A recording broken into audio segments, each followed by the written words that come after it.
Never have I ever stalked my ex on social media. What? Stalked. I have a special platform, a special account that looks at accounts that I don't want them to take account of my looking. Like, that's just healthy. Okay, never have I ever said, let's link up when I know I have no intention of linking up with that Standard person. procedure. Yeah, I it do has that to be. because sometimes telling you I won't link up with you leads to a longer conversation. So I'd rather say see you I think that's and don't see you. I think because that's like anybody that meets me and is meeting Kansiime on TV pisses me off. DJ Van said the same thing. Like, he doesn't want to be met as that person. I would like someone to come and be like, "Hi Anne, how are you?" Yeah. Then I like what you do. Don't treat me like I am walking into a scene of Don't Mess With Kansiime. Yes. We are very self-destructive sometimes. Yeah. Someone's called it self-sabotage. Like, you even see something that is good that you deserve, but you convince yourself you really do not deserve that. What do they want? Like I could see a fine young man. Actually, funny thing, if I enter a room, if I enter a room and everyone is so, Yeah. I will probably notice the very well-dressed girls before I see the very well-dressed guy who is going to walk to me. Yeah. And then when they walk to me,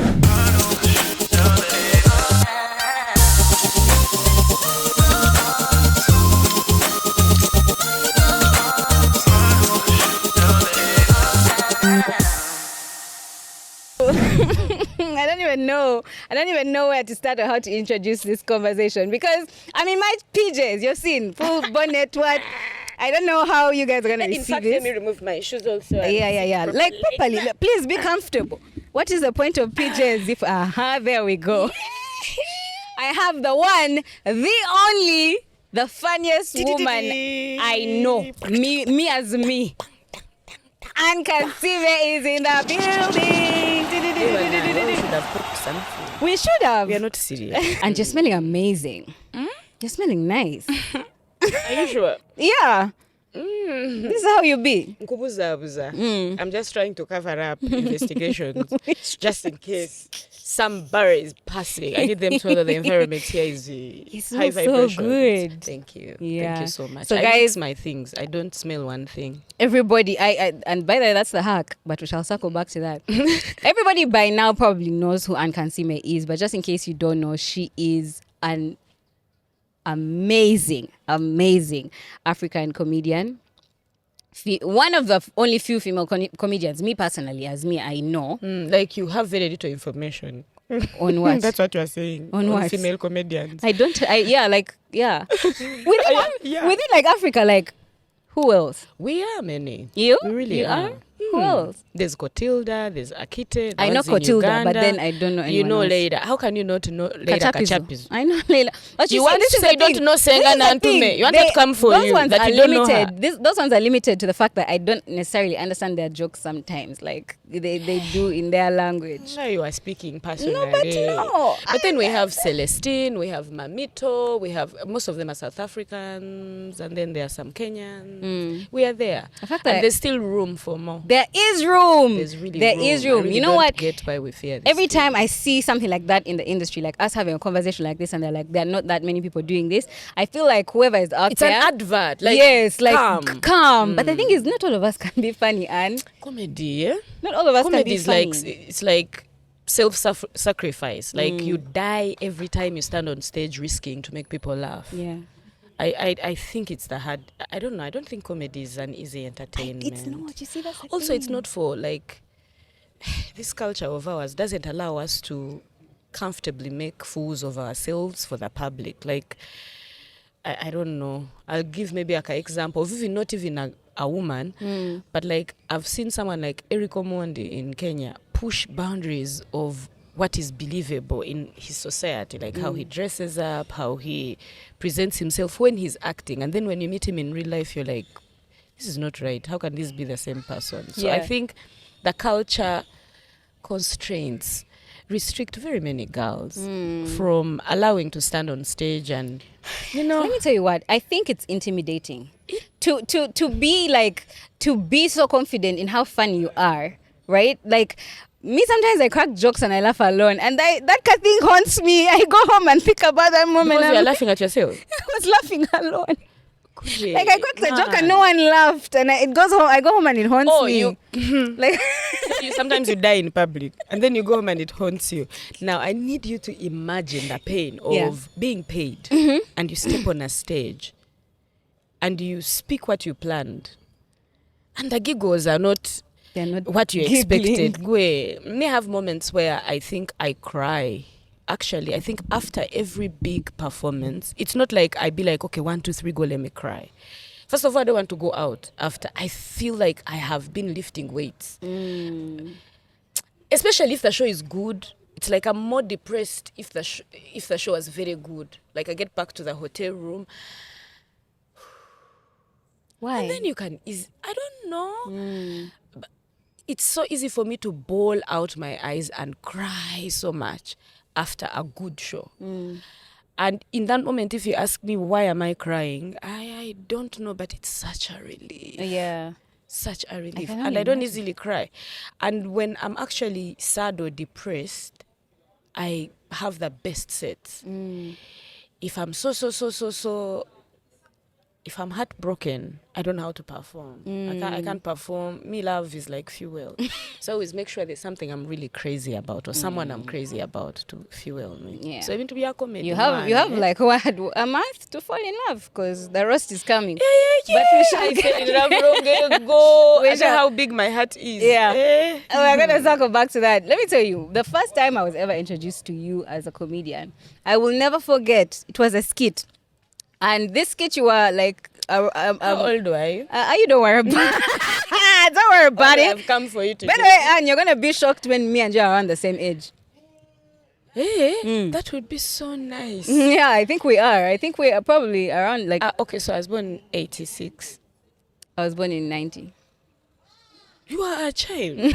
By 4 years. Please Just calm a down. child. Please calm down. But back to the point we're making. So you were like, these guys were eating, and every time they would start eating, you'd come and tell them like a disgusting story, so that they chill their food, so that you was eat it. Fun Factory. Yes, that thing mashed me up. I was so amused. I was like, oh my god, this is the funniest trick. So every time that Fun Factory came on, because I think those days it used to show on NTV. Every time it came on, I was like waiting for your Five-star part. madness. I was like, I just want Anne's part. Like that's the only part I cared about. But I just want to know, like, did you always know you were funny? Like, did you know you would pursue it as a career? Never. But Yeah. like we are all funny at home. Yeah. Just that I professionalized it. I always tell people, too bad my mom died. May her soul just continue resting and cozaring for me next to God. Amen. But if she was born in this era, you guys would have classic comedy 24/7 and paid for. Yeah. Like, because the era she was born in, comedy wasn't something that someone could do. But I think I've never, ever in my life met someone as funny as my mom. And it's actually her character as a human being that inspired the Don't Mess With Kansiime character. Because never in my life growing up did I ever see my mom lose an argument. Never, my friend. She will postpone it for part 2, but she will not give up. I'm telling you. Yeah. So somehow I didn't know I was going to be a comedian. Actually thought I was going to be like a shopkeeper or something. Like a business person. But I wanted to be a mom. I wanted to be like a mother of like 7. Okay. And like make a good wife, that one who like packs food and goes to like see the husband at office, and then makes all the other women look like they are fellow men. You know? Like I thought that was going to be me. Yeah. But okay, we're gonna there's so many things we're going to circle back to. But when did you know? Walk in circles. Yeah, you hold your get ready for it, dear. When did you know? Like, okay, yeah, I can actually pursue this as a career. I can actually do things with it. I can actually go big with this. Because let me just say this. There are comedians in Uganda, male and female, but in so many ways, you have been successful beyond what many people thought was possible. So at what point did you realize, like, this is something I can actually pursue and it can actually become I a need career? to be serious. I was on an aeroplane going to London for the first time. Then I was managed by a gentleman called Johnson Mujungu, and I was going to have my first show off the continent, paid. I didn't ask for the job. Okay, so I found myself in an aeroplane with a visa, going to a place where I know someone is receiving me. I've never met them. We just communicated on phone. And on that trip, I met the Queen of England, the late.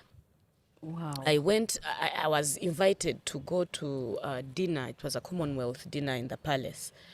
And I was somehow I happened to be in London. So my skits were really, really, really very popular then. And I don't know how he secured an invite for me. But it was like 2 weeks of things happening, and you're like, this right here is like where I am going to be. And this guy I was working with, Johnson Mujong, was a Mchiga from Kabale. Someone who is speaking to you, and you're like, okay, so first of all, this guy got here. So things are possible. So even me, I am here. Yes. And then you meet the Queen, and then you come, you're like, what did I study? I studied social sciences. I'm like, so I studied that, and I am here. I'm reaching this kind of greatness at because I was nobody by then. I didn't have a show. The Don't Mess With Kansiime show wasn't out yet. I was just doing skits on YouTube. Then I was like, okay, and you need to like really be serious. What are you doing that's getting you here? That's when like I zoomed into the reality of this one. This right here works. Okay, maybe I do so many other things, but this one works. Yeah. Okay. Really. Wow. That's such a big, should I say, moment. Really. And I think if everyone really focuses on like, there are those moments where you find yourself in a room, everyone in the room believes and knows that you belong, but there's that, you have that cut out in yourself of, what if they know that the panty I'm wearing has a hole? Now you have that thing at weka kasa. You really need to zoom into yourself, because that actually is your purpose. Sometimes the reactions of the people around you allow you to see things in yourself that you otherwise wouldn't, because omuntu nga tomumanyi. Okay, so first of all, this is so strange. There was those days when I was jobless. I think I just left campus. I was teaching at Kampala Happy Tots, and I used to chill in Mabirizi Plaza. What were you teaching? I was teaching music. Okay. As I taught music, Kampala Happy Tots, St. Lawrence Pari Palais, Trinity College. Like, I was a music teacher in my VAC. So I was, jobless, homeless. But then I used to chill, like, at the National Theatre. If I'm not rehearsing, I would walk to, like, Mabirizi Plaza, and for me now, the distance is so long. But then you just walk from the National Theatre, and you're just there at Mabirizi Plaza. And I would be in a friend's shop. She used to sell bags, things they sell in Mabirizi Plaza anyway. And then I liked going there because she had a place to sleep under the table, like under the counter. So like on a hot day, you have nothing to do, you can't go home, you still need to be in town, I would go and chill there. One day, I was sleeping in her counter, and she was, awake, and they had these people that come with katunkuma and say, what. But then there within was a prophet called Prophet Tom, Brother Tom, something like that. And I really don't believe in those guys who see what you don't see, like who prophesy and tell you, I feel like this. But I was sleeping, and then apparently he entered the shop, and he would come lunch hour time, and they pray. She was a very Christian fasting girl. And apparently the pastor entered the shop and was like, Muliba meka muno. As in, how many are you in this shop? Because the presence in this shop is not what I usually... Like, there's something in this shop. Mwanamugamba, what do you mean? Tuliwan. Nagamba, no, actually, my friend is sleeping down here. Nagamba muzukuse. And they woke me up. And I wake up and I find a guy, a pastor. And then Julian is looking at me as if something strange. I'm like, what's up? Apparently, this man felt a presence of like 1,000 people. Because of me. He said, I see you and my goodness. Wow. You are such a great person. Me, they're telling you a great person. You just ate like half a chapati in the morning. They're telling me I'm a great person. I didn't have transport. Go. And he was like, he actually prophesied that I was going to see the Queen like a year before I actually traveled. That's like those crazy. are the days of National Theatre. Yeah. So what am I saying? I'm not saying, because there are some prophets also, he has his stories. If I continue telling you, because I will spoil. But now what I'm telling you is sometimes you yourself do not see it. And it's the people around you that make you be like, I could do this. Yes. Yeah. Okay. Is there like one specific, aside from that prophet? Shout out to that prophet, by the way. We need to look Brother for him. Tom. I need to know, look for I Brother know Tom, where man. he is, and I will not look for him. I don't know. That's a story for another Is there like day. one specific person who has been like, not like one specific person, but maybe a group of people who have really pushed you to pursue this and out of your comfort zone? I asked that because recently I realized that at the heart of my pursuit of my career was my sister Samantha.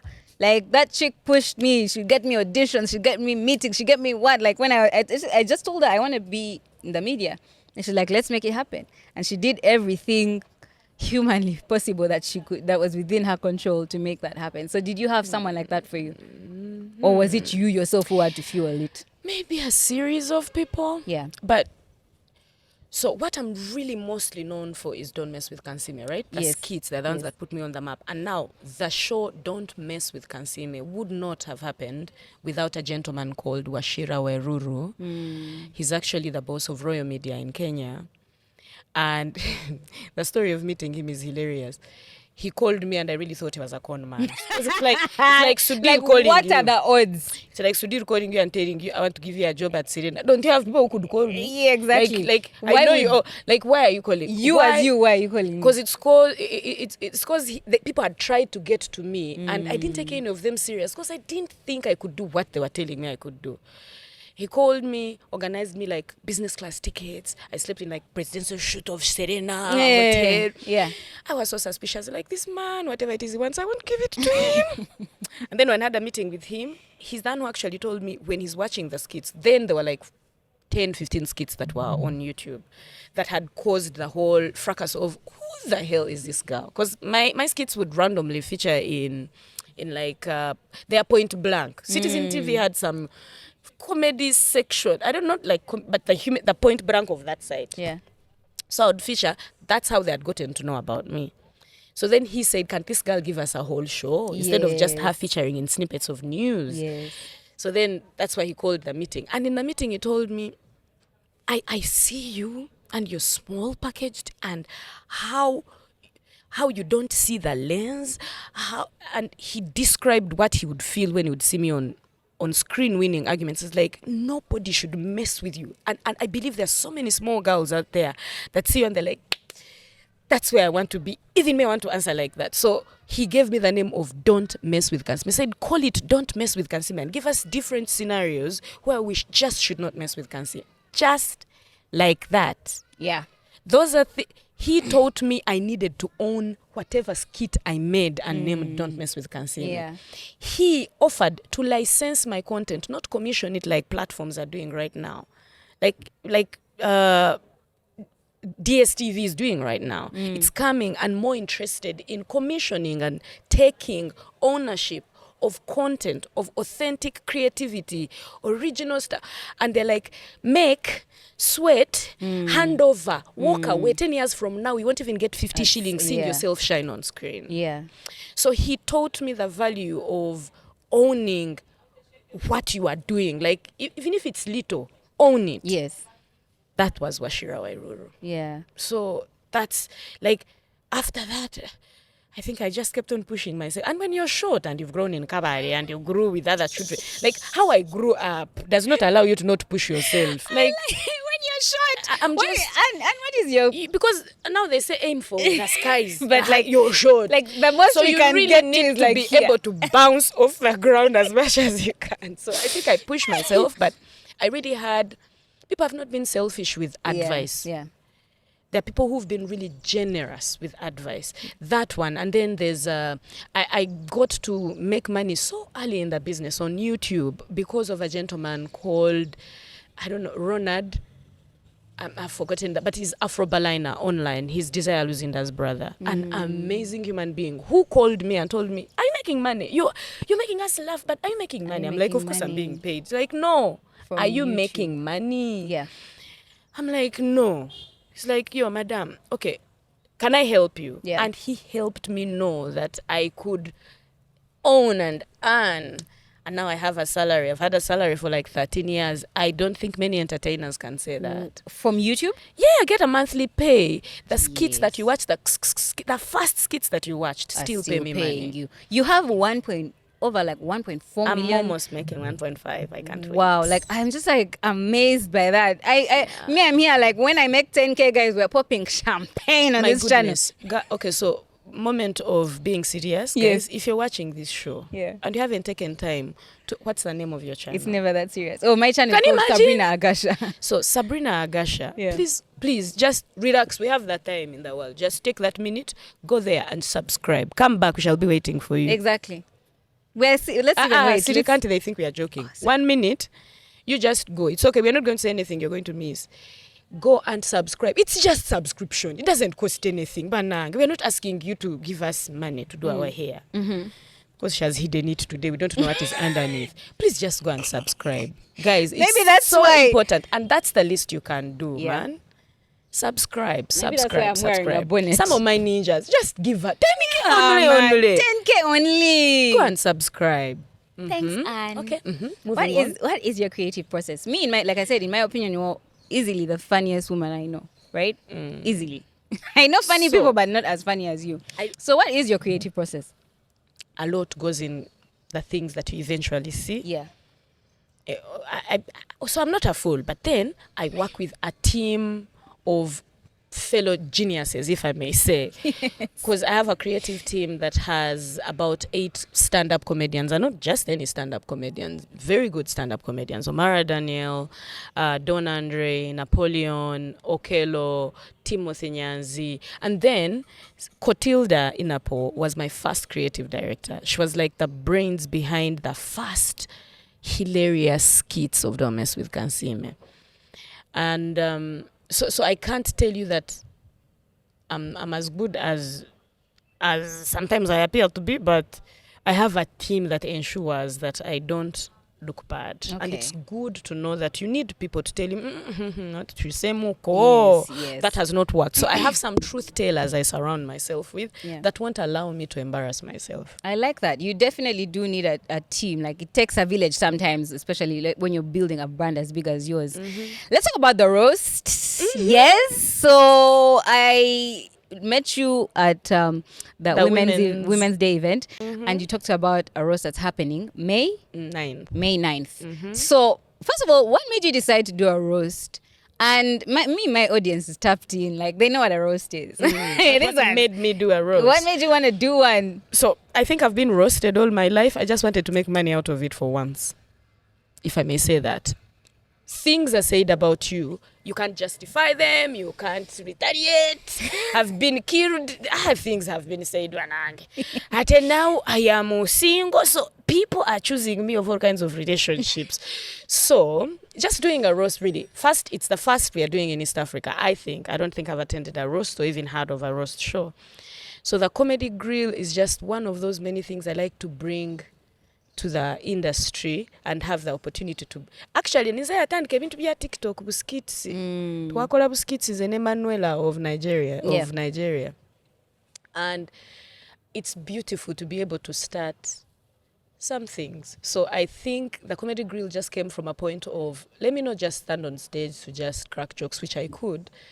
Let me involve first of all people's opinions that I value. I'm going to have a lineup of roasters who are going to roast me, and in turn, I will roast them. Can you tell us who they are, or is that like? I can tell you like a surprise. It's a lineup of about 12 different personalities. Yeah. But like the chief cook, like the one who's going to cook me properly, is Dr. Mama Miriam Mate. Mami is going to be on that lineup, telling us the truth about what she thinks about this generation. Yeah. And I bet the first thing she'll say is like, I really do not know why I am here. Yeah, okay, of course we have Salvador. We have some comedians also on the lineup roasting me. And we have some surprise acts that you will I was see. watching you on the Ugandan Boy talk show, and you did mention some of the people that are going to be roasting you. But my question that came up when I was watching that was, is there anyone in particular that you are worried about? Will you, first of all, because you don't know what they're gonna say, right? No. Is there anybody who you're like so that we give you a really, really good professional show? Yeah. we are writing again. I have a team of writers. We've sat down and we've written roast pieces for 2.5 hours, and we've curated them around those people we've cast. So it's going to be a very well rehearsed, put together show. We are not calling you to see us insult each other. No, that wouldn't be entertaining. So it's real. So a comedy roast is it's like insult comedy, but for us to be able to know that we are not calling you to come see Obsegu, we are planning it for you. It's creatively organized that people, those who want prompters, we are not thinking to put anyone under pressure that day. Those who need prompters to be able to, deliver what we've prepared for them, it's going to be very well planned. Yeah. Very well planned. We've started rehearsals already. Yeah. We've finished figuring out how the show is flowing. We are now meeting the roasters one by one and briefing them and telling them to come with bulletproof skin, because you can't be speaking the truth about people and expect them not to drop some bombs. Yeah. So everyone, even the people in the audience, come when you have tied yourselves too.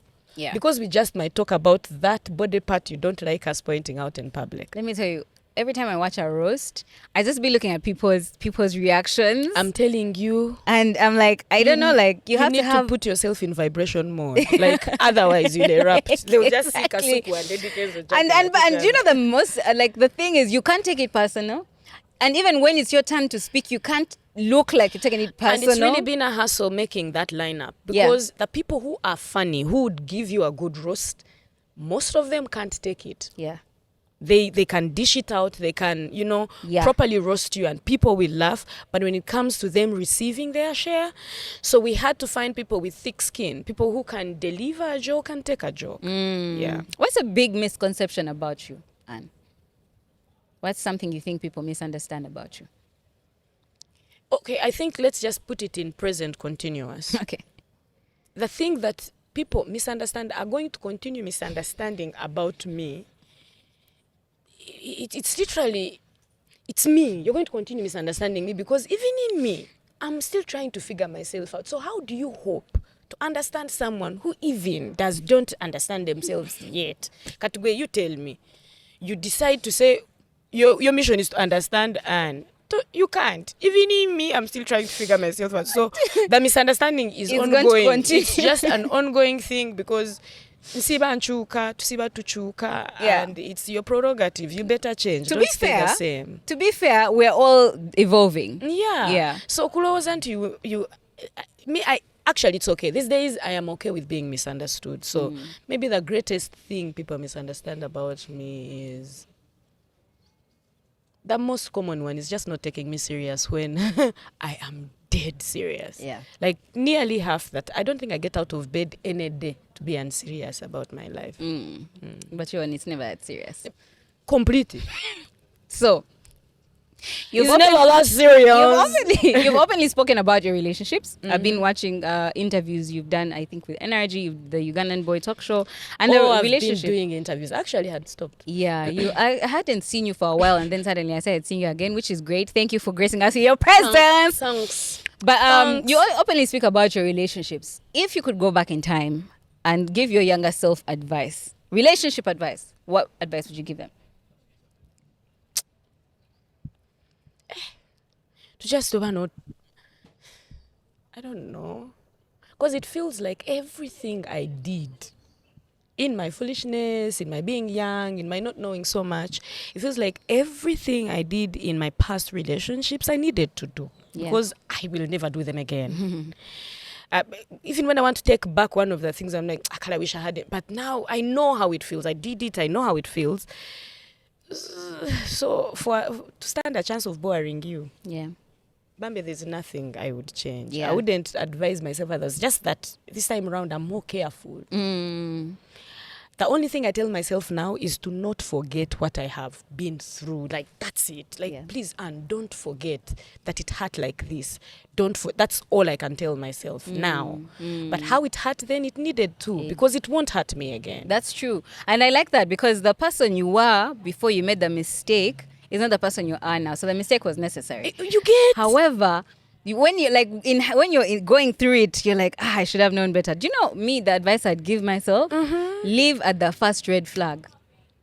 The first red, don't wait to find out what happens next. Leave at But the first red flag. The thing is, did you know red flags then? No. So Me, I thought they were orangish. I thought they were like, they were. No, me, I don't think even I knew what a red flag was, because for me, a red flag would make me instead want more. get ready. like Like on your marks. a guy disappoints set. you and you're like, I'm going to be that girl that understands. Understands what? What are you understanding? Exactly. So I want to change him. yeah, what? He'll change for me. Eh. He won't change. He won't change for So anyone. me, I think back and I'm like, Annie, you were foolish, and that was a good thing because you're not going to be foolish again. That's it, really. That's true. What's an opinion that is so controversial it might get you cancelled? That you have. I think people should be allowed to love who they love, what they love. Like, as long as what they are doing is in love, people should really be let. Okay. Put a pin in that. There's a lady who I saw. There's even a documentary about her. Podcast documentary. She fell in love with AI. ChatGPT. Like She created a persona. But you guys, She gave it a- ChatGPT can be smooth. ChatGPT checks on you on your birthday, on your anniversary. It wakes you up to remind you you are overeating. You ask it for advice. It's ready. It It's doesn't ask you ready. questions. It gives nice ChatGPT has advice. suggestions. It has done our courseworks. It can lead you into. You can find yourself comfortable with ChatGPT. So Find you with your phone. this chick fell in love with ChatGPT. GPT, whatever. Chatty, she gave Chat a name, Leo. So her Leo. ChatGPT was Leo, and she sexed it. and it would sex back. You see what I'm saying? Do you know how many people in a relationship can't have sex I with know. their partners? Actually, that's how she ended up there. She's married, mind you. To ChatGPT She's now? married to a man, but she Cheated. was lonely in her relationship. And she cheated. And she cheated with ChatGPT. Are they still married? I don't. Because she became like insanely in love with ChatGPT. Those things of I'll leave my husband, but for who? For the phone, I think. Wow. That Okay, those are story is extremes. wild, by the Those are way. Okay, so extremes. those ones also, should they love what they love? But are they? Is what she's doing in your business? Is it taking internet off your phone? It's not. So So let her love. Let people be. Let her love what she loves. Really, I think if we went in the depths of that discussion, they'd Yeah. be like, "Ew, what is Anne talking about?" Yeah. That I would not be here. What's something people take too serious, but you feel like it's not that serious? I think life in general. Too serious, no. Yeah. Too serious, no. No. But I think, what's that thing that people shouldn't take so serious? I think mine is rejection. No, I think that the one thing we shouldn't take serious is how someone who is ignorant about you perceives you. Yeah. Like how is a stranger's opinion supposed to change how your day moves?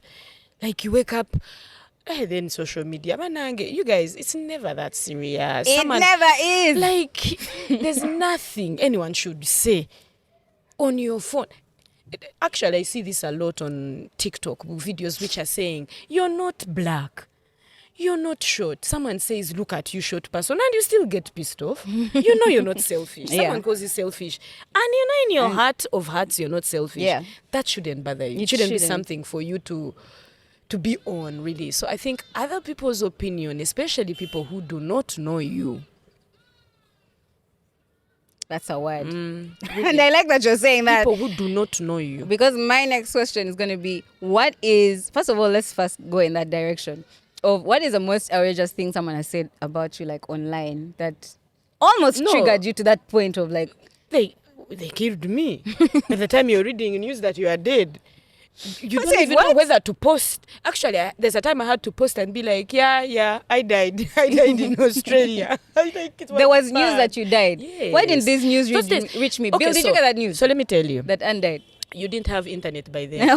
We so apologize. when these bloggers, in the beginning, when they would want a link to be followed, they would just be like, Kansiime dead in Canada. Yes, Clickbait. yes. They would kill you and then you follow and then you hear. The first one was I died, but then it was blown out of proportion because they had said, I died where? Oba in which forest? Oba in Zimbabwe? Hey. No, man, I'm telling you. So those are things you say and you're like, who? Who died? Yeah. By the time they kubika you, I don't think there's any other news. Because I was actually going to ask what's like the most outrageous rumor, but then that's the one that I probably... That's it. The rest. So first of all, where were you when this news reached you? I had returned. I think I must have been on my way from the airport. Yeah. And I put internet and have died. Yeah.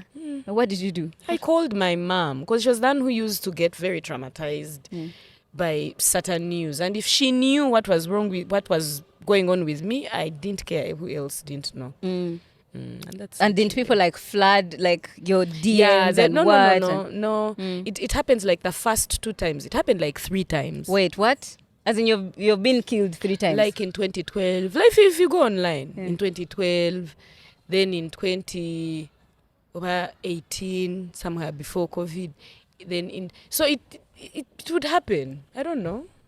That's so random. Very. Why would someone create a rumor like that?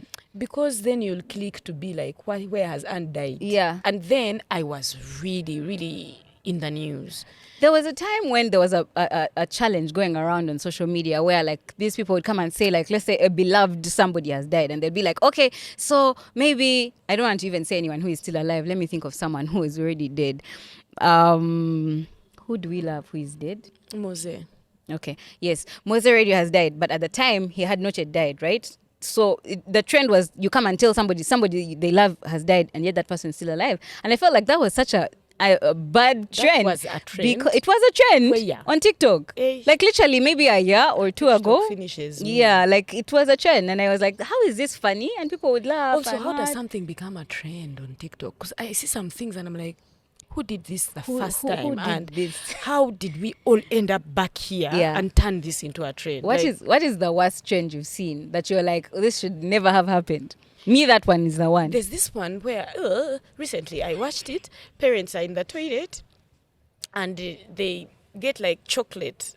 And then they call their kids like who are like 4 years. Actually, okay, it's ill, but I think I must do it to Selassie. No, that's the one I saw. And I'm telling you, I'm wondering. So you first finish it because I've not understood. So you're in the toilet? So I'm in the toilet. And then I call my son. I'm like, Selassie, bring mommy toilet paper. So he brings me toilet paper. So when he is handing it over to me, I kind of like put the chocolate on his skin and be like, oh. And kids are be like, you should see reactions. Some kids are like, mommy.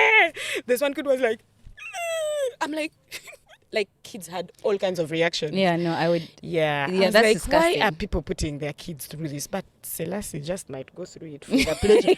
He will be roasted. Actually, we have a roast coming up, so I think I'll do that challenge. Oh my God, yuck! It's so yuck. Because imagine if someone did that to you. I'm telling you, there's like a girl who just fainted, just saw poop and is like, oh God. Yeah, because it's just like, am I holding my mother's poop? Am I really holding mommy's poop? Like it did sit well with her. Yeah.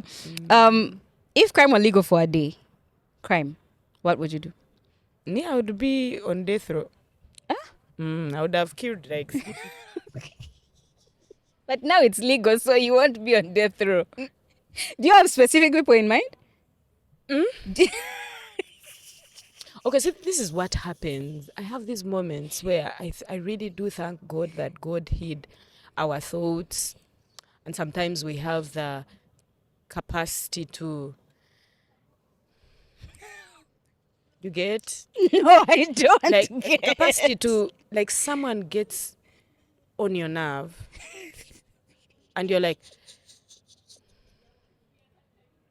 because one thing I know, I will never kill myself. The day I die, I will die fighting. It does not matter. You will not go out without a fight. If I die in my sleep, it will be a nightmare. I will be fighting. Maybe I'm falling down a hill and I'm looking for parachute. Like I will not give up. Yes. But I feel like if you looked at someone and they pissed you off and got to you and there was a button to switch and kill them, I would be a murderer. I would be a murderer. But these things of having to think and you're like, anyway. Yeah. Let them live another day. Damn. These laws of I could go to prison. That's low-key scary. I'm telling, yes, it is scary. Be scared. Be scared. I am so glad that we have laws and we follow them. Yeah. I feel like that That's scary. Because It is. no one has ever even given me that answer on this. I would just no. Yeah. Me, I feel like being alive and suffering is a better punishment than dying. Yeah, no? They don't get the privilege of That's life. why I don't know where my exes are. Yeah. Apart from the Tata Selassie, who Yeah, is never going to live my inevitably, life. yes. Yeah, Bambe, he's in prison. Like life imprisonment. He'll never live my life because we have a son together. But otherwise, I cannot tell you the location of any of the people I have ever been with. Like, Because I organize myself and I'm like, if I don't act like they do not exist, then they occupy a space in my heart that they have no business occupying. So you just non-existent. It even happens with friends. yeah.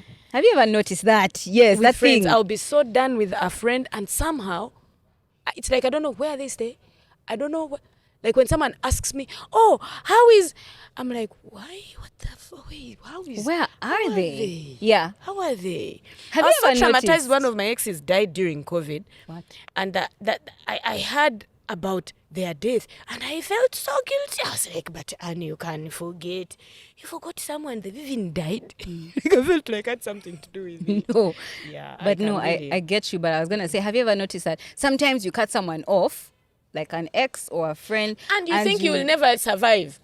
Then the way how they're out of your life forever. Like you never even meet them, you never even. We are the bitches. No, that's protecting your mental space. Why would I have a fence around it? You have to protect yourself. Yes, I even forget. Have you ever known, you see how they say that you will never forget how someone makes you feel? So I can meet a guy in a bar and they're looking at you like with a family, like I know you, not I know you on screen, but I know you. And I know that I don't like them. I know that I've experienced them, but I even cannot remember the bad stuff that they did. Yeah. Like, if I'm on a recovery journey, I recover from the good and the bad. Like, I really, really forget. Yeah. But that's healthy. I feel like that's how healthy. I am. That's better than I really know how holding to have some dilulu, eh? Yeah. I have selective amnesia. If you could have a superpower, let's flip on the other side of that question. If you could have a superpower, what would it be? That's a very I think mischievous smile. I really would like to love myself the way I love people.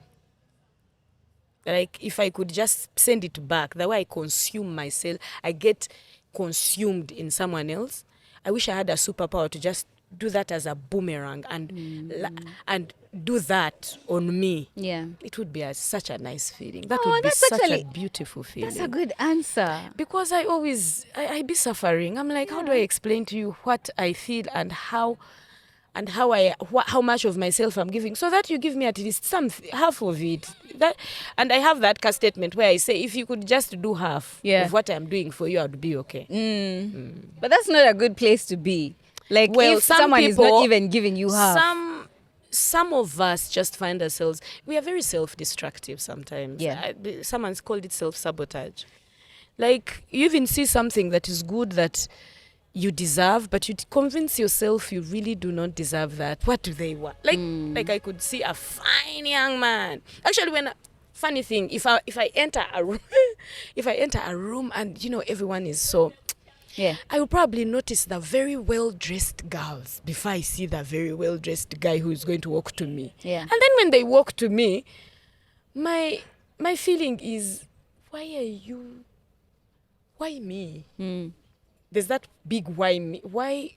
But why not that? you? Why not you though? I don't know. Yeah. Yeah, we need to work on that. And So why like I said, not if you? I had a superpower to boomerang the love I give people so freely, I think that would be some good feeling. That's deep. I like that. That's a really good answer as well, because self-love is the best love. Very good answer. Let's talk about red flags. What is in your opinion? What's a red flag to you? Said you didn't even see red flags. No, now I think red flag. I live in like a red flag city, because like I said, now I am not gonna do the things I used to do. So there are familiar spaces that I don't want to put my place in because of the feelings I get, like the deja vu I get. Like, there's some music I listen to and I'm like, gosh, put that music down. Yeah. That song just reminds me when I was hungry somewhere in Batteries. I didn't have supper, I didn't have transport going home. I was playing, I was about to lose a game. Like, you listen to a song and it takes you to a space and you feel That emotion, yes. For me, there are several they are red, like I can enter a place and I'm like, red. That was red. Okay, what is a red flag that other people might not consider a red flag, but to you it's a red flag? Someone who sees, and I don't know how they will do it, because anybody that meets me and is meeting Kansiime on TV pisses me off. DJ Van said the same thing. Like, he doesn't want to be met as that like person. I would like someone to come and be like, hi Anne, how are you? Yeah. Then I like what you do. Don't treat me like I am walking into a scene of Don't Mess With Kansiime. Yes. You, like, also, not Like every now time you we have- leave home, we are leaving home to entertain. Yeah. Like, so that's it really. Yeah, like you feel like you're constantly having to perform. When it's such a turn off, and then I am forced to smile, but that's all the smile you really get. Just know that smile is like closing on like anything I could have, like if I could have complimented you, if like you've killed it all. Like, Yeah. meet me. At least meet me and be like, I like your hair. Start with the hair. Yeah. You know, like, start somewhere. Exactly. Don't be like, Oh my god. go away. Oh my god. Okay. I hope I didn't do that when I met you What? first. No. Did I? Because me, I tried to act cool. I was like, hi Anne, what's up? Hence we are here. Here we are, exactly. So I was smooth, good. Because me, I was fanning out, just so you know. You did you. If you could eat only one thing for the next 5 years, what would you eat? If you could eat one thing for the next 5 years. There's something I want to eat for the next 5 years. Uh-huh. I'm going to get it. When I get it, I'll tell you. What is that? Anne! No! We wear pajamas for a reason. It's never that serious, right? No! Because I can't kugambe cheto, okay. Excuse me, I know.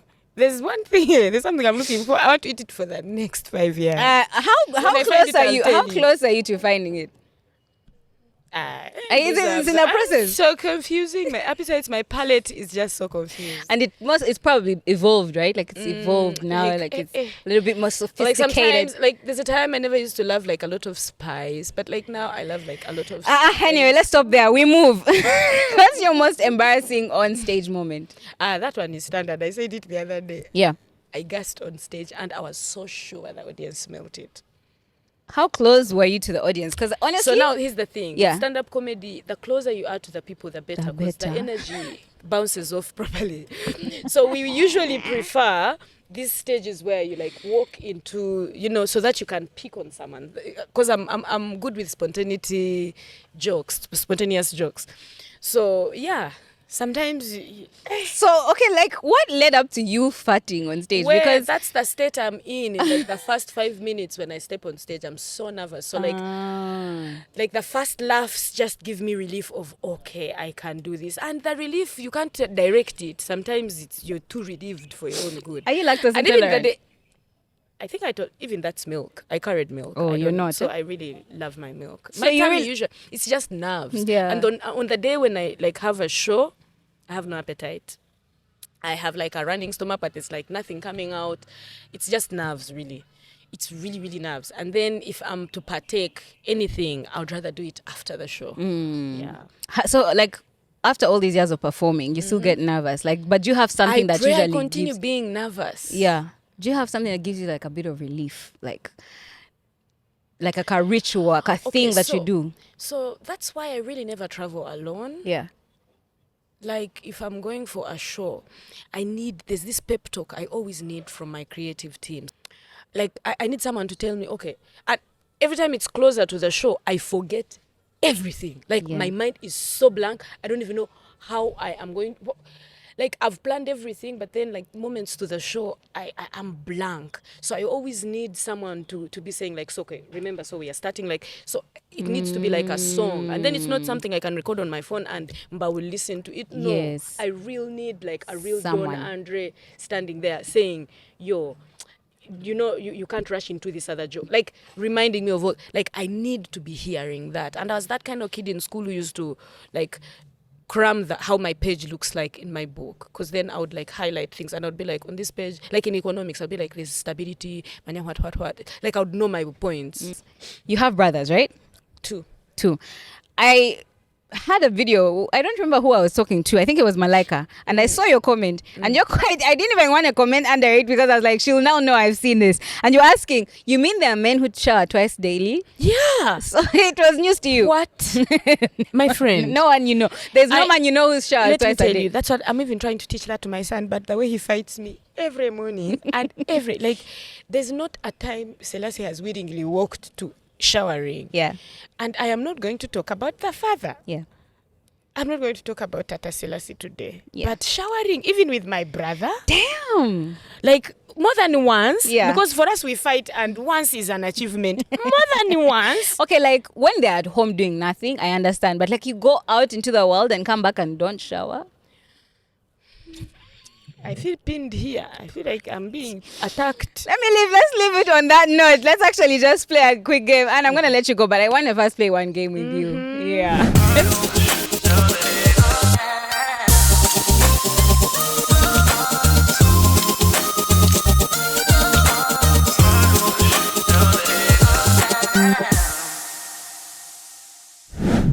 Okay. Never have I ever. So how do they play it? So if you have, I say what? you say you have. If you never, you say I've never. Okay. Okay. Never have I ever sent a risky text to the wrong person. Standard procedure. And you can't take it back. Yeah. Then you go into deleting.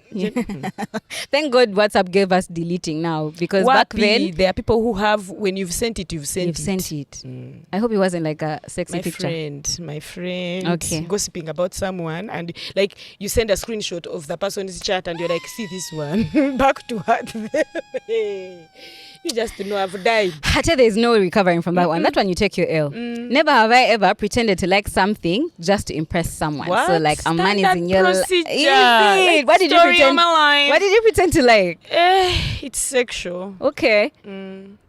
But women, I feel like we've all been But there. we have suffered. We've all been there though, right? Like there's like a position position you don't like, but this guy said it's his favorite, and then you just God. And even you make the best noises. exactly.